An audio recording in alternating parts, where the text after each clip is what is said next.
కారం రంగు రుచితో ఉంటుంది. ఆచి మిరపపొడి అదరగొట్టే కారం రంగు రుచి. హైదరాబాద్ క్రికెట్ అసోసియేషన్ లో జరగని అరాచకం అంటూ లేదు.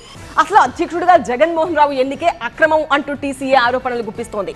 అసలు క్రికెట్ కే సంబంధం లేని వ్యక్తి ఒక్క ఓటుతో ఎలా గెలిచాడో తేల్చాలని టీసీఏ డిమాండ్ చేస్తోంది. ఇంతకీ Jaganmohan Rao one vote magic ఏంటి? రాజకీయంగా ఓటర్లను మ్యానిపులేట్ చేశారా? హైదరాబాద్ క్రికెట్ అసోసియేషన్ లో జరిగిన అవకతవకలపై సిఐడి చాలా డీప్ గా ఇన్వెస్టిగేట్ చేస్తోంది. విచారణలో విస్తుపోయే నిజాలు వెలుగులోకి వస్తున్నాయి. ముఖ్యంగా ఆటకు సంబంధం లేని హెచ్సీఏతో ఏ రకంగానూ సంబంధం లేని జగన్మోహన్ రావు ఎలా గెలిచాడు? రాజకీయ అండతో గెలిచాడా? క్లబ్ మెంబర్స్ ను మేనేజ్ చేశాడా? బీసీసీఐ రూల్స్ ను తుంగలో తొక్కి జగన్మోహన్ రావు ఎన్నికల్లో అక్రమాలకు పాల్పడ్డా అంటే అవుననే అంటోంది తెలంగాణ క్రికెట్ అసోసియేషన్. అసలు ఎలక్షన్స్ నే రద్దు చేయాలంటున్నారు టీసీఏ కార్యదర్శి గురువారెడ్డి. 2023లో సుప్రీంకోర్టు నియమించిన జస్టిస్ ఎల్ నాగేశ్వరరావు నేతృత్వంలో ఎన్నికలు జరిగాయి.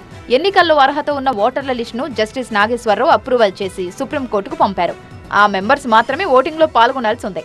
అయితే 57 క్లబ్లను సుప్రీంకోర్టు ఓటింగ్ నుండి నిషేధించింది.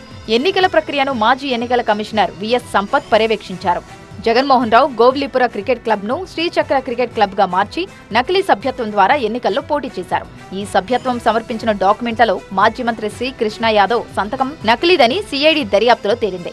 మాజీ మంత్రి సి కృష్ణ యాదవ్ సంతకం నకిలీదని తేలింది. ఇలా దొంగ సభ్యత్వంతో ఎన్నికల్లో పాల్గొన్న జగన్మోహన్ రావు 23 మంది ఓటర్లను మ్యానిపులేట్ చేశాడని టీసీఏ ఆరోపిస్తోంది. దొంగల సపోర్ట్ తోటి జగన్మోహన్ రావు ప్రెసిడెంట్ అయిండు. అందులో ఒక ఓటుతో గెలిచిండు. 63 ఓట్లు వచ్చినాయని తెలిసింది మాకు. 63 ఓట్లు ఎట్లా పడ్డాయంటే అందులో 23 ఓట్లు ఫ్రాడే. జగన్మోహన్ రావు గెలుపులో మాజీ మంత్రి కేటీఆర్, ఎమ్మెల్సీ కవితల హస్తం ఉందని టీసీఏ ఆరోపిస్తోంది. అధికార బలంతో జగన్మోహన్ రావు గెలిచాడు తప్ప నిజాయితీగా గెలవలేదన్నది టీసీఏ వాదన. ఐఏఎస్ ఐపీఎస్ ఆఫీసర్స్ ఎవరి చేతిలో ఉంటారో, ఎవరైతే గవర్నమెంట్ నడుపుతుంటారో వాళ్ళ చేతిలో ఉంటారు. అంటే అప్పుడు క్రికెట్ పోర్ట్ఫోలియో దగ్గర పెట్టుకొని క్రికెట్ ఆటను బంతాట ఆడించుకున్న కవిత, కేటీఆర్ల ప్రోద్బలంతో వాళ్ళ మనిషిని హెచ్సీఏ ప్రెసిడెంట్గా చేసుకోవడానికి అప్రూవ్డ్ లిస్ట్లో ఉన్నది ఒకటి. మీరు ఓటింగ్ మీరు అడగండి. ఇప్పుడు సిఐడి వారు ఇన్వెస్టిగేట్ చేస్తున్నారు. అక్కడ ఓటేసిన వాళ్ళు ఎవరొచ్చి ఓటేసారో చూడండి.